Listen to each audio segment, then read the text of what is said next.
Welcome to Women Who Kick Glass, the podcast that dives into the fearless women who changed history and the fights that are still shaping our world today. From suffragists to civil rights activists, these women refuse to back down, breaking barriers and demanding change. And now, here's your host, an advocate, a storyteller, and a woman who kicks glass herself, Ann Potenza. Today is the last day of Women's History Month 2025, and I want to thank you for coming along on this journey. It's been an exciting month. I learned a lot as we went along. I hope you did too. We had 4 amazing suffragists that we talked about this month. We started with Abigail Adams, then we went to Elizabeth Cady Stanton, then Lucretia Mott, and finally Sojourner Truth. And these 4 women are just the tip of the iceberg. There are so many more women that I want to learn about and share with you what I learn about them. I want to thank the executive producer of our Women's History Month kickoff for Women Who Kick Glass. Lou Valentino did so much work. I learned a lot from her, and I'm very grateful for her getting this off the ground, helping me to start and learn about how to bring these stories to you. What I really loved about Women's History Month was going through social media and seeing so many posts about extraordinary women who have come before us, women who have set us on the paths we're on now, women who fought for rights that we didn't have before, women whose stories are so phenomenal and so encouraging and sometimes frustrating and scary, but to hear what they went through, it just shows even more why we have to have this month in recognizing them. To start off the month with the very first introduction episode to you, letting you know why I was even doing this podcast in the first place. It seems like so long ago. I know it was only 31 days ago, but I headed into the second week on March 8th when it was International Women's Day, and I got to participate in the Women's March that was going on in downtown LA. I took the train down there, and yes, people use trains in LA, and got to march with the women and listen to amazing speeches. But one of the really cool things about that ride, when I got on the train, a family came on, and this girl sat next to me, and she was a young girl, 14 years old, and I got to meet her parents, and her parents told me that they took her on the very first march. So when I think back, that was my very first march too in LA, and that was in 2017. So this girl, who is now 14 years old, I think back, she was 8 years before. So she was 6 on her very first march. And I love that she was with her mother and her father, and they were coming back to march again. And that made my heart swell with just happiness that, you know, the legacy continues. And I gave her one of my pins that I had to rock the vote, hoping she'd rock the vote when she was 18, and explained to her what the yellow rose on it meant, because before women got the right to vote, the suffragists and everyone who was in favor of the women's right to vote would wear yellow roses or give yellow roses. That was the symbol of wanting the women's right to vote.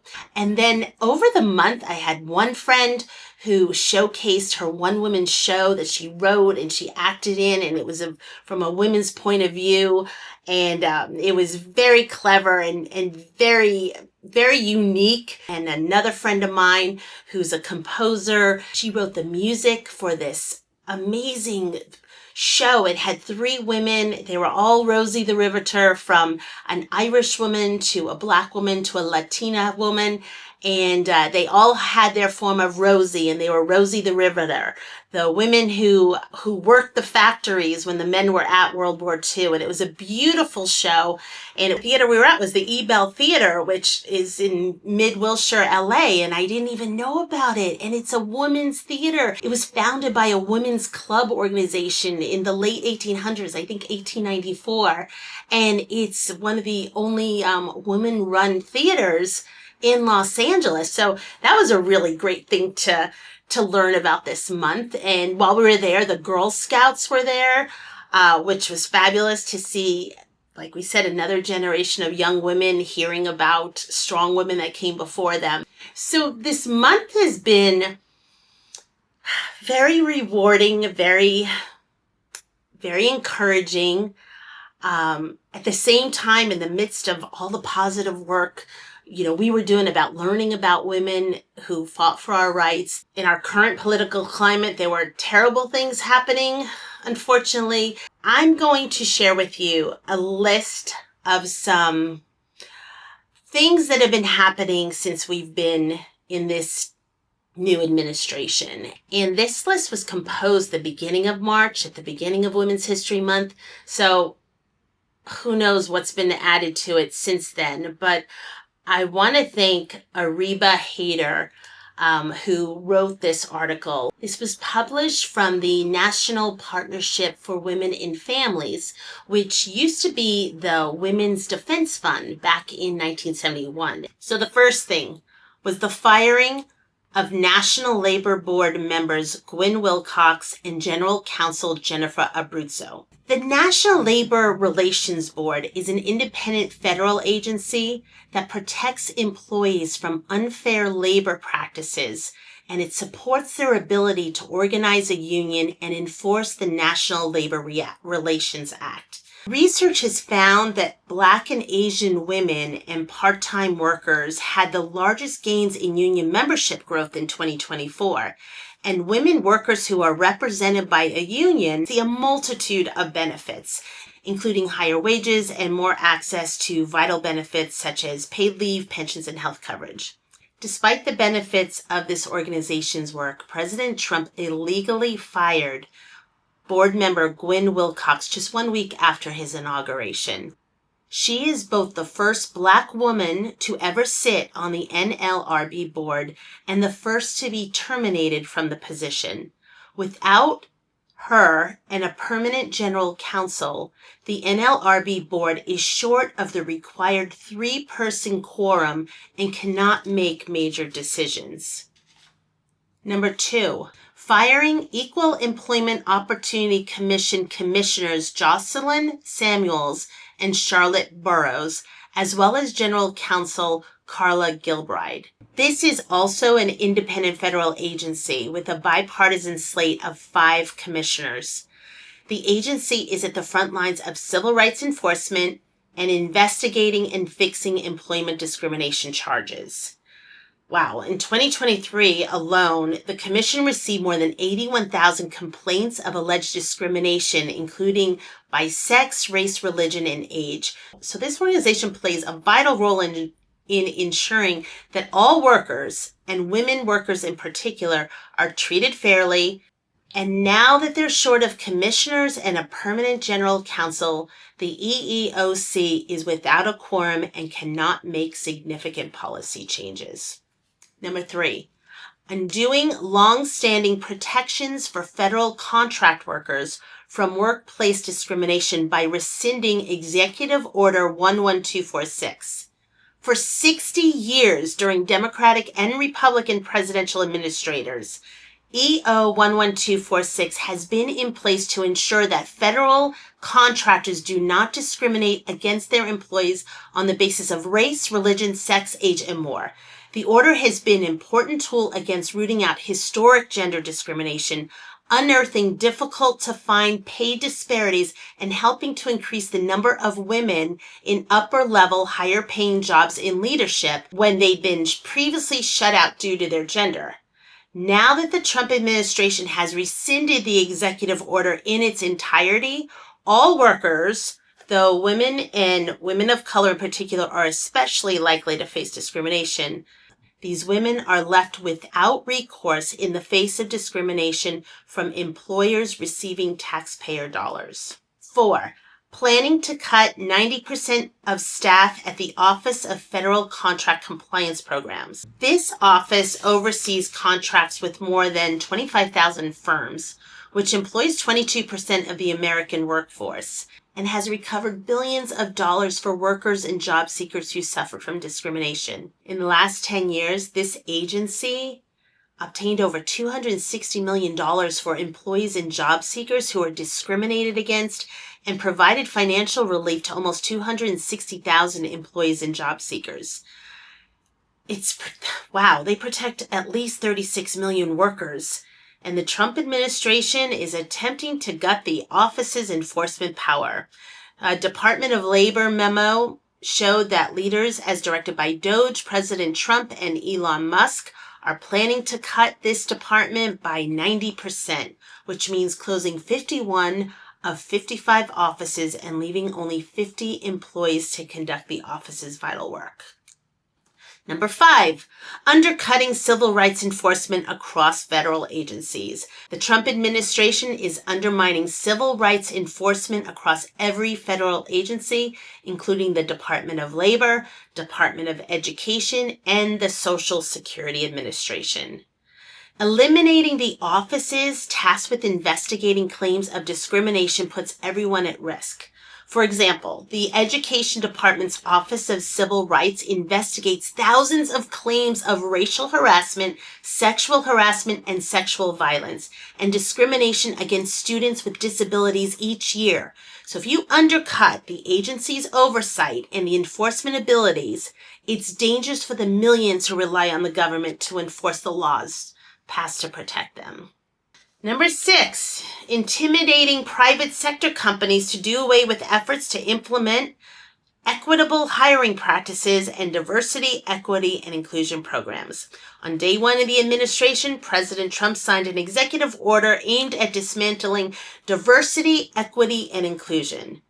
President Trump and his allies often use DEI as an all-encompassing phrase synonymous with perceived discrimination against white men. But that ignores the long history of racism and sexism that these programs and civil rights laws are designed to remedy. The executive order targets equity measures in the federal government and threatens advances in the private sector in equitable hiring, equal pay, and anti-discrimination for women. In the weeks since the order, many companies have used the evolving legal landscape to gut or change their diversity, equity, inclusion goals. 7, threatening the implementation of the Pregnant Workers Fairness Act, which is called PWFA. PWFA is a common sense legislation that requires employers to offer reasonable accommodations to workers who have needs related to pregnancy, childbirth, and other related medical conditions. It protects workers who are pregnant at some point in the year and ensures they have access to basic accommodations like bathroom breaks and leave for healthcare appointments. It's enforced by the EEOC, which has the authority to investigate and settle discrimination complaints, including those that would be covered by the PWFA. While the previous administration defended the law and rules from attacks, pregnant workers are now threatened by the Trump administration's approach to the rule and the EEOC. Research by the National Partnership finds that efforts to overturn or undercut the enforcement of the PWFA puts 2.8 million pregnant workers at risk each year. 8, nominating and confirming political appointees with anti-worker agendas. President Trump has nominated multiple people as political appointees with anti-worker agendas that would harm millions of women workers. I can't even read these because these people are now in office and they've shown it themselves. For example, Keith Sonderling, the Trump administration's pick for Deputy Secretary of Labor, voted against the EEOC's final rule on the Pregnant Workers Fairness Act during his time as a commissioner. President Trump also tasked Russell Vought with running the Office of Management and Budget, OMB, which is an agency that plays a powerful role in dictating the experience of women and families across the country. OMB leads the creation of executive orders and legislative proposals from the executive branch, manages the presidential budget, and oversees the regulatory process happening across agency. This guy, Russell Vought, was a major architect of Project 2025 and is now a key player in the chaotic, illegal expansion of president power that occurred in the first 6 weeks of the Trump administration. Oh my God. 9, limiting enforcement of the freedom of access to clinic entrances, called the FACE Act. The FACE Act makes it a federal crime to use force, threats of force, or physical obstruction to prevent people from receiving or providing reproductive health care, such as abortions. This legislation was passed in 1994 in response to violence by anti-abortion protesters against abortion providers, such as through blockades, sit-ins at clinics, and bombings.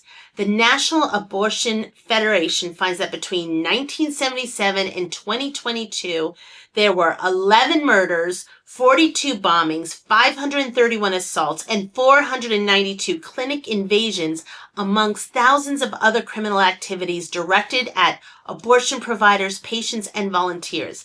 Death threats and other threats of harm against providers have only increased in the wake of the Dobbs decision overturning Roe v. Wade. Yet President Trump's Department of Justice announced in its first days that it would no longer enforce the law except under severe and extraordinary circumstances. 10. Preventing the use of federal money to fund or support abortion and revoking Biden-era executive orders that protected and expanded access to reproductive health care.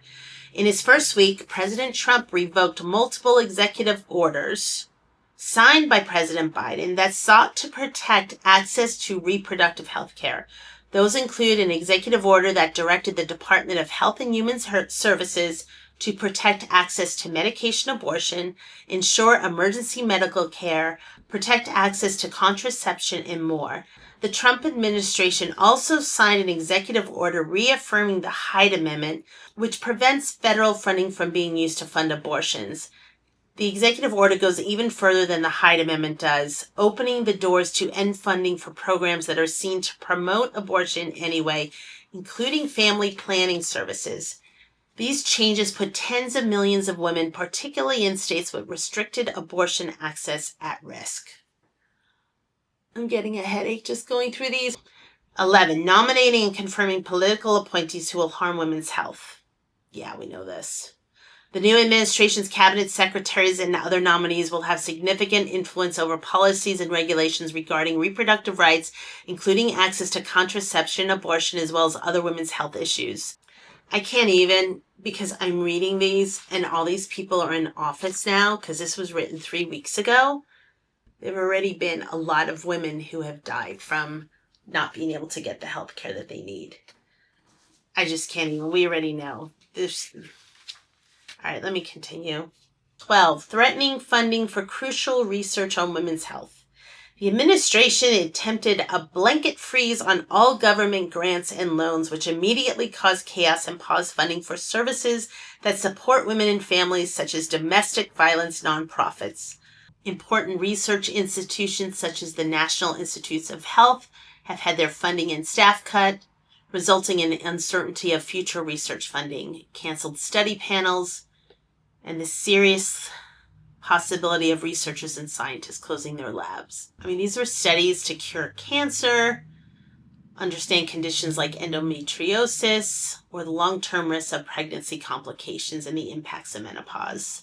Number 13, erasing vital health information from public websites. In early February, thousands of government websites were suddenly changed or offline.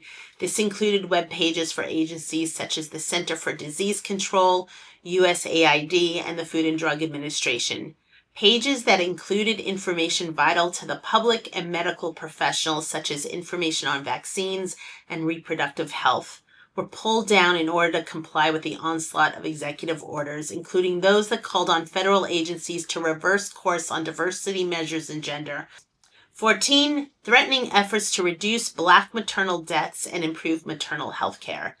As the National Partnership has previously outlined, President Trump's executive order banning diversity, equity, and inclusion significantly weakens the federal government's ability to hold hospitals accountable for their treatment of Black birthing people and their role in improving Black maternal health. Black women are 3 times more likely to die from pregnancy than white women, and are also disproportionately affected by unexpected outcomes in labor and delivery with consequences to their health and well-being. 15. Setting the stage for cuts to Medicaid in the Republican budget plan. To pay for President Trump's tax cuts for the wealthy and powerful, House Republicans are planning to find savings by cutting $880 billion from federal Medicaid spending over the next decade. Medicaid is crucial for the 72 million people who rely on the program for health care. National partnership research shows that 24 million women are enrolled in the program, over half of whom are women of color. Medicaid is the largest payer for maternal health in the country and provides access to preventive services such as cancer and chronic disease screenings, family planning, and long-term supports and services for aging women and women with disabilities.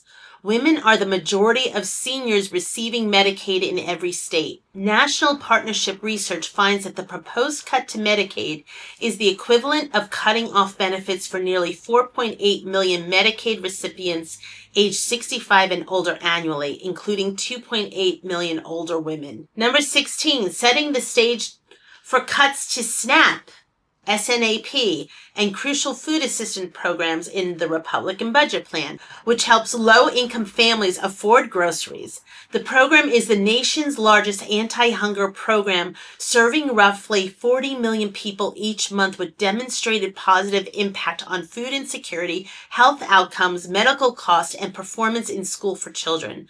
Women are disproportionately likely to experience food insecurity and also made up more than half of non-elderly adult SNAP recipients in 22. SNAP lifted 3.4 million people above the poverty line in 2023, while providing only $6.20 to recipients on average each day. Yet House Republicans are intent on cutting the program to pay for President Trump's tax cuts for his wealthy allies. 17. Eliminating the Gender Policy Council.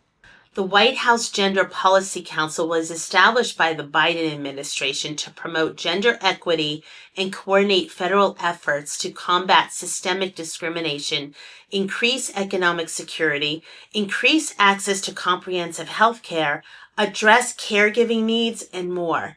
The Trump administration eliminated the Gender Policy Council in his first week in office. 18. Massive layoffs in the federal government, in part through overreach by Elon Musk and the Department of Government Efficiency, DOGE. I can't even, because this all happened already. He's doing it right now. They're doing it right now. They did it. The Trump administration continues its attack on federal workers through mass firing, unprecedented buyouts, executive orders, and intimidation. The impact of losing the hard work of civil service are becoming more clear.